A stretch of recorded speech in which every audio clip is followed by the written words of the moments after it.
In this last video of lecture 5, I'd like to talk of the incredible relationship between constraint and creativity. Again, do you need constraint to be creative? Sometimes yes, sometimes no. Let's take an example. Maurice Ravel, the composer, wrote a piece of music for piano for the left hand. Why? Because the brother of Wittgenstein, the philosopher, his brother, lost one of his arms during the war, and he was a pianist. And Ravel wrote the concerto for the left hand. It's a constraint, but it's a beautiful piece of music. Sometimes constraint is incredible. Django Reinhardt, famous guitarist, lost 2 fingers in a fire. He developed a way to play guitar with only 3 fingers. What a constraint. And he's an incredible player. And so you can have the feeling, okay, you need constraint to be creative. No, sometimes it's good, sometimes it's not good. Let's take painting. Painting during centuries, painters took for granted a constraint. We have to draw, to copy, to imitate the nature. We have to portray people.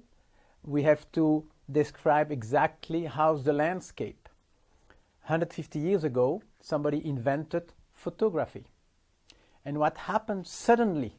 The painter was freed from this constraint. Hey, you have photo, you can picture the world. And suddenly, painting became extremely creative because the constraint disappeared. Again, there is no answer. Sometimes yes, sometimes no. Don't expect the rules. Unleash yourself. That's the way to be creative. And to end this lecture, I want to pay a tribute to somebody. We mentioned during lecture 3 Galileo Galilei. You remember when we have all those people? I'm going to tell some stories about him because he had a lot of constraints. No computer, no watches, nothing, no scientific instruments. How did he do? And that is something extremely learning about the way creativity can work with constraint. I have 3 things to tell about Galileo. First thing, you remember during lecture 1, we compare logic and analogic. Logic within the deduction and analogic as a help, as a tool to induce. He had one of his discovery was the moon around Jupiter.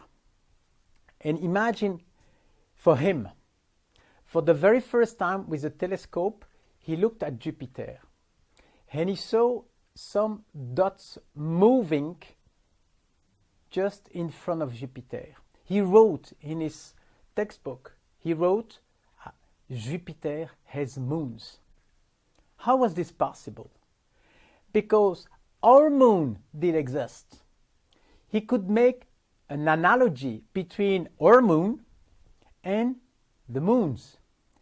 Analogy sometimes moves you from capital letter, the moon, to small letters, moons. And analogy is a way Galileo used a lot to put forward his discoveries. The 2 other ideas I want to develop are those one. At the time of Galileo, the paradigm in physics was Aristotle. 1800 years old paradigm. When Galileo was living during the Renaissance, the reference was Aristotle. And he went against Aristotle. He said, probably he is wrong. And on 2 points, he made a hit against Aristotle. The first hypothesis of Aristotle was, and I will use a tool, Aristotle said heavy bodies are falling faster than light bodies.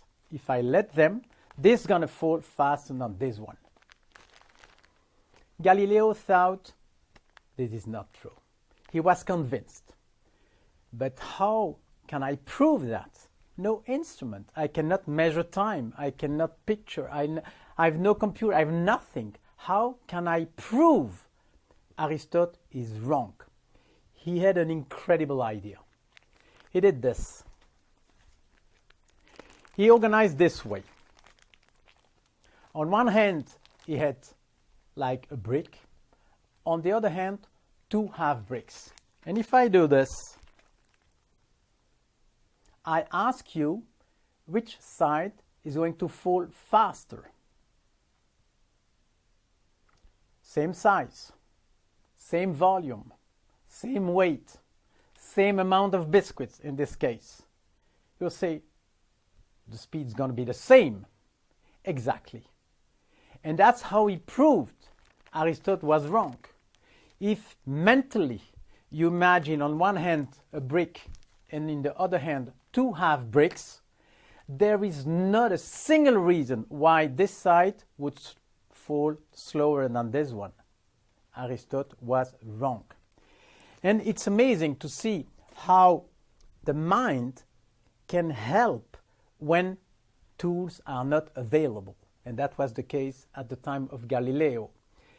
And another thing, of course, is even more incredible. And I go back to him. He was convinced, Aristotle was convinced, the speed of the fall is a constant. He was convinced of this one. For Aristotle, a falling body, covers the same space in the same amount of time. First, second, third, etc., etc. And again, Galileo thought this is not true. He had this feeling, this intuition, there is an acceleration. He said, I'm sure the first second is this, the second is that, etc., etc. But how to prove it? No instruments. He had two bright ideas. The first one, he said, if I build a slope like this, I will keep proportions. So I can slow the movement down with using a slope. And then he said, okay, fine. But even on a slope, it goes very fast. What can I do? And here, the big thing. He said, definitely, I cannot solve the problem with my eyes. Too fast. I will solve the problem with my ears. Look what he did. He used bells. And on the slope, and you can see the slope somewhere in the museum in Florence, on the slope, he put bells at the same distance in the first try. He let the ball roll, and he hear, bum, bum, bum, bum, bum, bum. He said, hey, there is an acceleration. There is definitely he was so happy. But then he said, okay, there is an acceleration, but I want to know which acceleration. And then he started to play with the bells. And he set the bells along the slope in such a way the rhythm remains constant. Tum, tum, tum, tum. And when he achieved this goal, he realized the distance between the bells were 1, 2, 4, 8, etc. Amazing.